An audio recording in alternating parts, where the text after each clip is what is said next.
even undermining the Postal Service in the run-up to an election that's going to be dependent on mail-in ballots so people don't get sick. Let's get more analysis now from Peter Mathews, who joins us from Los Angeles. He's a professor of political science at Cypress College in California. Peter, thanks so much for your time.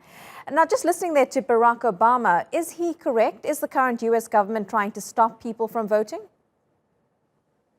It certainly seems that way, and I do believe they're trying to do that because the fact is that if everyone votes, the President Trump cannot win because of the numbers.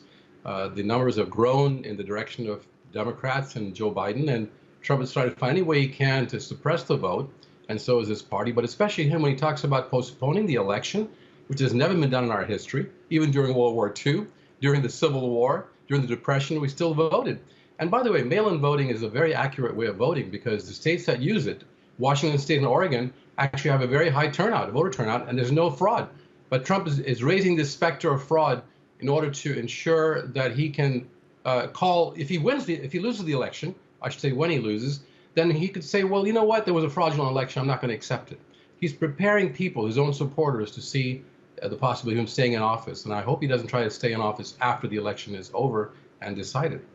So, Peter, in April, Joe Biden said that Trump would actually call for a delay to November's election. Now, at the time that Biden said that, Trump said, no way, he wouldn't do this.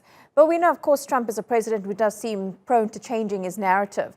So what are the reasons behind Trump's latest suggestion? What's the political tactic here? I'm not sure there's too much of a tactic, but he goes back and forth. And perhaps if there's a tactic, it is a tactic of like to prepare his voters, supporters for an eventual loss and to claim that it was fraudulent, like he did, you know, even when he won in 2016, he said there was fraud and that many illegal immigrants voted, which was completely ridiculous. There was no evidence for that. But he wanted to say that he lost the popular vote because of illegal voters. And he's bringing up that same theme once again. But this time, the chances are really big that he will probably lose this election because the numbers are very staggeringly in favor of the other side. And so are the swing states as well. So that's what he's trying to do, I think. And possibly a distraction from the economy and what's happening with the coronavirus pandemic in the U.S. at the moment. But where does this all leave Trump in his party standing, considering that a lot of Republicans have come out to say this election will not be delayed and will go ahead in November? Yes, they have, including Mitch McConnell, that Senate Majority Leader. He came out and said, no, the election will go on. And other Republicans have also. So it leaves Mr. Trump out on the limb with some of his supporters, you know, the 32% or 36% that support him in the country. They're with him on this, perhaps.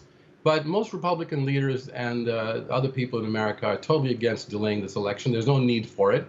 Mail voting would be quite safe, and it will protect us from coronavirus and make sure everyone who wants to vote can vote safely. And yet he's going to be out on a limb by himself, basically, with some of his supporters, of course, on the ground. That's not enough to win, though. Well, you've been talking a lot about Trump. You don't think that he will actually win November's election. I mean, many people didn't think that he'd win in 2016. Everything that's happened in the last 4 years and just the last 4 months alone may just change that. Do you think what President Trump has been saying today and in the last few days how is that going to influence voters and his supporter base? I think it's going to harden the two sides. It's going to keep his base more fired up to vote.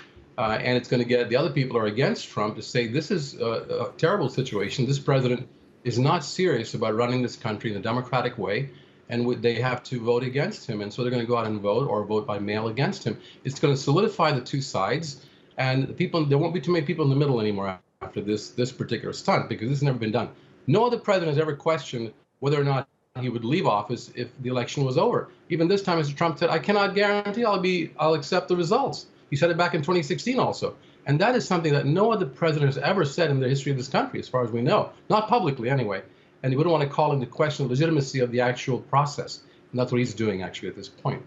It's going to be a very interesting few months in North America. Thank you so much. Peter Mathews, live to us there from Los Angeles.